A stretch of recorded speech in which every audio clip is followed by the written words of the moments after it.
Saya bersama Yazid Umar, Imam Masjid Al-Falah Pekanbaru Riau yang diserang jemaah. Pak Yazid, Assalamualaikum. Selamat sore dengan Riko di sini.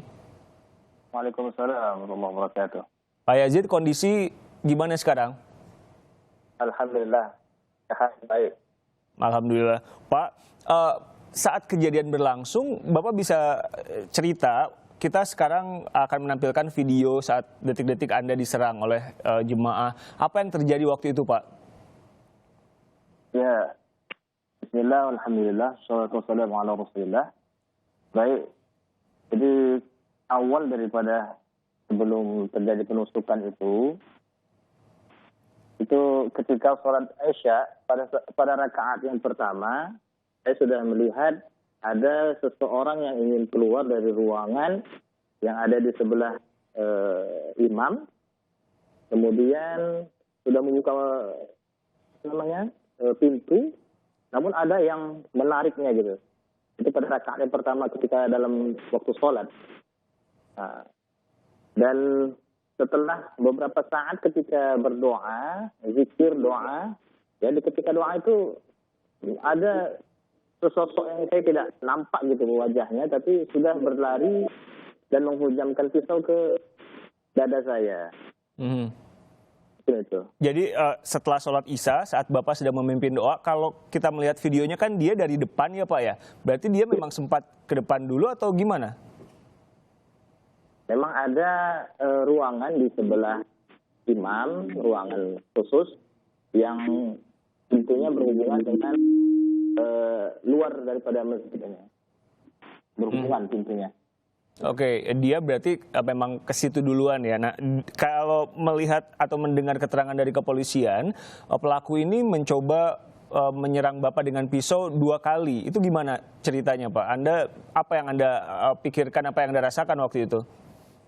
Ya memang pas tusukan pertama itu kena dan saya tidak kelihatan yang ditusukkan itu.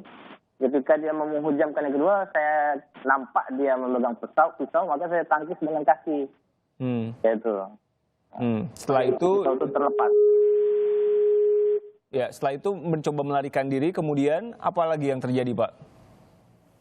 Dia coba melarikan diri dari arah depan, namun banyak jemaah sudah mengepung gitu. Dan terkepung dia. Jadi tertangkap di sekitar masih ruangan masjid ini juga. Kalau dilihat pisaunya tuh bengkok ya Pak ya, itu mengenai apa yang Anda tahu soal itu?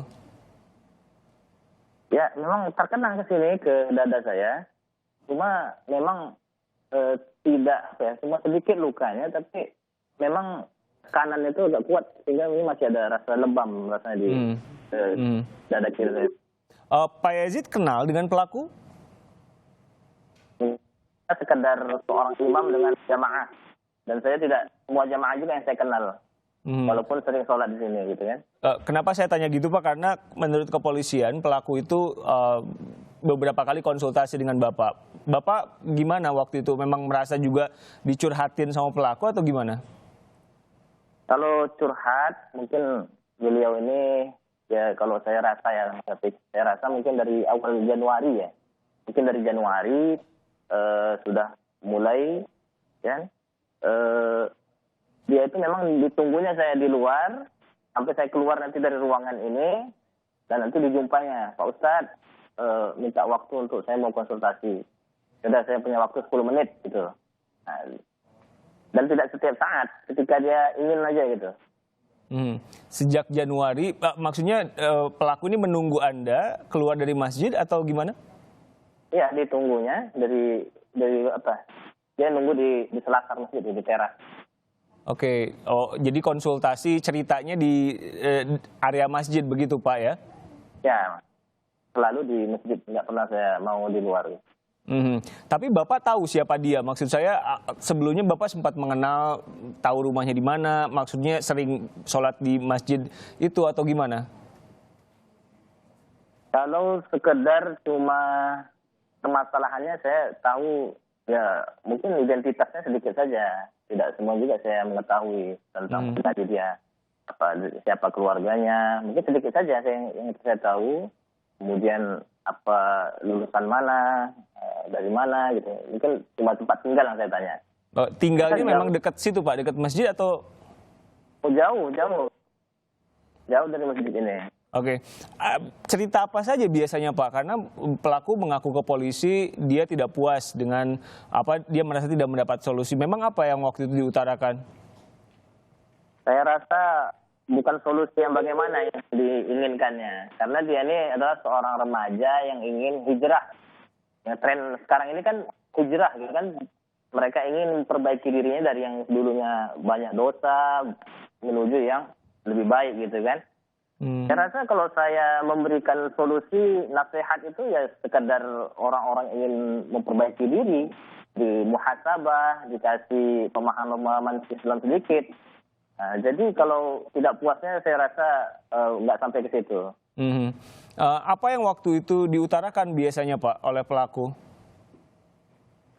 Kalau dia sih sebelum mulai itu biasanya ya Ustaz, saya banyak dosa Ustaz. Nah, kan seperti itu saja. Nah, saya suruh ya antum harus taubat, betul-betul taubat nasuha, ngerjakan sholat taubat, mandi taubat. Kemudian betul-betul bermuhasabah, jangan mengulangi perbuatan itu gitu.